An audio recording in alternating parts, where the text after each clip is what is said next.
Hey everybody, welcome back. So for this video I wanted to come up with another rather thought-provoking topic of discussion. I wanted to talk about nature versus nurture. So I mentioned in some of my older videos that I'm a twin, what it's like to be a twin and all that, pretty cool. So that's kind of where I kind of got thinking more about this topic. Because this topic actually comes up probably more than you'd expect, especially scientifically speaking. Every person has genes, has genetics, has family tree, kind of things that make up who they are, just based on what they inherited from one parent versus the other. There's a lot of different options. If you've ever seen a Punnett square in genetics, what a child may or may not be born with, depending on what one parent carries versus another, or if they both carry something, or if neither one of them do.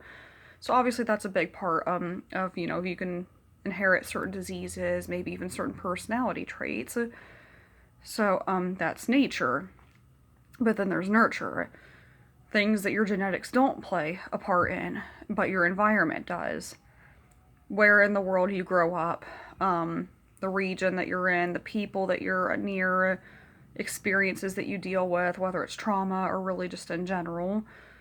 Those can all be factors that can also affect how you turn out as a person, because you can have certain genetics that, you can inherit certain diseases or not inherit certain diseases. There are also diseases you can get from your environment as well, because you can be exposed to carcinogens, whether it's just when you're younger or even just in general, and it can make you more prone to developing something like cancer. But cancer can also be genetic. So, like, if you're exposed to some really harsh chemicals, maybe radiation, or breathing in certain things, you might, for example, in your environment, be more prone to developing lung cancer. But then there could be other types of cancers, like if you have a family history of breast cancer, you had an immediate relative that had it, that you could be more prone to developing it or even passing it on to future kids if you end up having children. So these two things get brought up a decent amount, because with the whole nature versus nurture, like how you're born, how you develop in utero, and your environment influences on your life versus your genetics and what you end up inheriting, there's always the big question of which one is more important. Are your genetics going to affect you more than your world around you, or is it going to be the other way around? Is your influence, your people that you're surrounded by, where you grew up, your culture, is that going to affect you more than your genetics? There really isn't a straightforward answer to this question, because they're both pretty equally important, but that's kind of the questions people have thrown around quite a bit over the years, because people really don't know. If you're going to inherit certain genetics, you can't change your DNA, your gene pool, any of that. There are certain things that if you inherit certain diseases, that if you inherit them, unfortunately, that is kind of more concrete. But then there's the debate of okay, you could inherit certain diseases like cancer, for example, but then what about your environment? Will your environment be enough to offset the possibility of you developing something like cancer, or will you still develop it anyway because of your genetics? Or is it the other way around? Maybe you have very good genetics, maybe you have no diseases in your family and everybody's pretty healthy, but you live in a really bad area, maybe there's radiation, maybe there's a lot of carcinogens, maybe in the water, the air, or really just in general, or even if you maybe if you have a certain job where you're exposed to certain things like that on a regular basis. Are you absolutely destined to develop something like that based on your environment, or will your good genetics, your clean bill of health, taking good care of yourself, will that be enough to kind of offset that?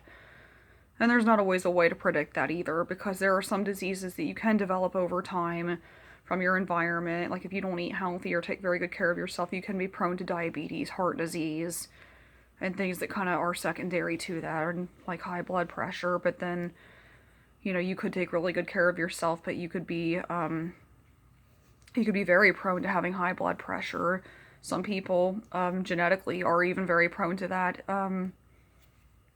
even if they do take good care of themselves, and that's not always a very good feeling, and I'm speaking from personal experience, but I mean, there's things you can do about it, of course. You can take good care of yourself and everything.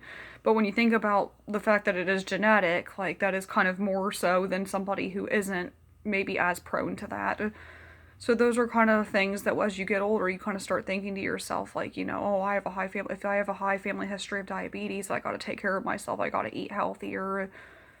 And then maybe as you get older, maybe you're not as worried about it. Like, if you don't have a family history of certain things, you may not worry about it as much as somebody else. But, the more you learn about, not even just, I mean, your environment around you is already very fascinating. How you might respond to your environment versus somebody else is not going to be the same because you're two separate people. Whether you're a twin like me or not, you're always going to respond to things differently because no two people are the same. They still have different personalities and everything. But then when you look at something like genetics, this is definitely kind of more stuff that's more informative if you're somebody who's been adopted, for example, because I mean, you have your family who adopted you and the kind of area you grew up in, and if you have siblings, they're probably similar to you in some ways as well. But if you don't know anything about your genetics, that can be a little bit scary because if you are prone to certain genetic diseases, you'll definitely want to know about those for when you get older. Like if you're prone to develop Parkinson's disease when you get older, and ones that can be very degenerative. So, yeah, sometimes you can learn about your biological family later in life and not, maybe it was stuff you didn't know when you were younger. And if you do learn that you're more prone to certain diseases, that can be kind of stuff you can be more aware of as well. So, yeah, with nature versus nurture, there's just so many other factors. I mean, because diseases are one thing. There's also personality traits. If you have two children that maybe have a parent who maybe they're more short-tempered, or maybe they're more stubborn, or the children going to be like that too, and that's kind of stuff that's maybe a little bit smaller than other things. But there are personality traits you can pick up from your parents, whether it's just observing behaviors. If you've grown up into a family where people were more stern, more strict with you, than maybe a family that's more laid back, you might follow kind of more of a strict kind of temperament. Or you could also even be somebody that makes you a little bit more anxious because you didn't want to make your relatives upset with you if you were like coming home after curfew. And then if they are more strict about it than another family, there might be more kind of discipline related stuff that would follow after. So it's interesting to see how even your environment can you can kind of develop certain personality traits that you don't always think about based on your environment, just based on how you've just responded to them over time, especially if it's been something that's very constant in your life. Like, again, having a more strict family versus somebody who's more laid back, and having a more loving family versus maybe a family that was not as quick to show affection. And that can be based on different things. Sometimes it can be when you just, people getting along with you, and sometimes it can be cultural based too. Like, I mean, not everybody's huggy kind of person. Not everybody likes that. It doesn't mean that they don't care. It's just sometimes people show affection differently. For some people, it might be just more like giving you compliments or praising your good actions. So, like, even if you have two people that are twins, especially people that are identical, you can put them in the same environment and they can respond very differently because they have different personalities and they're going to see the world differently. You can also take two identical twins. You can have, like, maybe they were both split up at birth. Maybe they were both adopted by two different families. One can grow up, like, for example, in the more stern, strict family, and the other can grow up in the more laid-back, kind of calm, easygoing family. You could meet these two people who look very, very similar, and their personalities could be complete opposites, and their personalities can be complete opposites even if they grow up in a similar environment, because, again, two people are different. No one's the same. But identical twins being a pretty good example about how nature versus nurture can be really, really fascinating. Just by putting them in two different environments and seeing how different they are. And when they get older, if they both go to college or they go to study the same thing, maybe one goes to college and the other doesn't. And it's really interesting to take those two people and see what is similar about them and what is not, really in general, but especially if you consider things such as that. So this is a topic I wanted to bring up because it can apply to mental illness as well, like trauma. two people can handle trauma very differently, even if they went through the same trauma. One person could have gone through it more than once, one person could have only gone through it maybe only once, or maybe one person didn't even go through it at all and the other person did.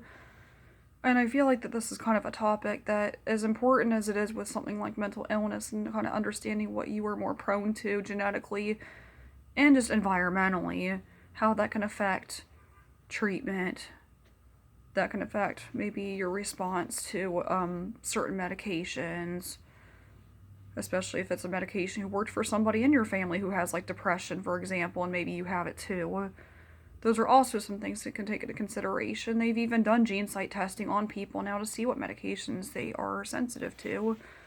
In my case, I'm a twin, so maybe they could respond to medication that I take, maybe not. But you learn a lot about yourself as you grow up and you experience life. But then when you learn about your family, especially if you didn't originally know a lot about yourself, it kind of does reveal quite a bit. So it's just kind of something I wanted to bring up as a matter of discussion and, you know, kind of give you some time to kind of let a big topic like this sink in and see how it might raise some questions, some exploration, and just kind of get your mind ticking a little bit, because I like talking about topics like that. So, until next time, have a great day, guys.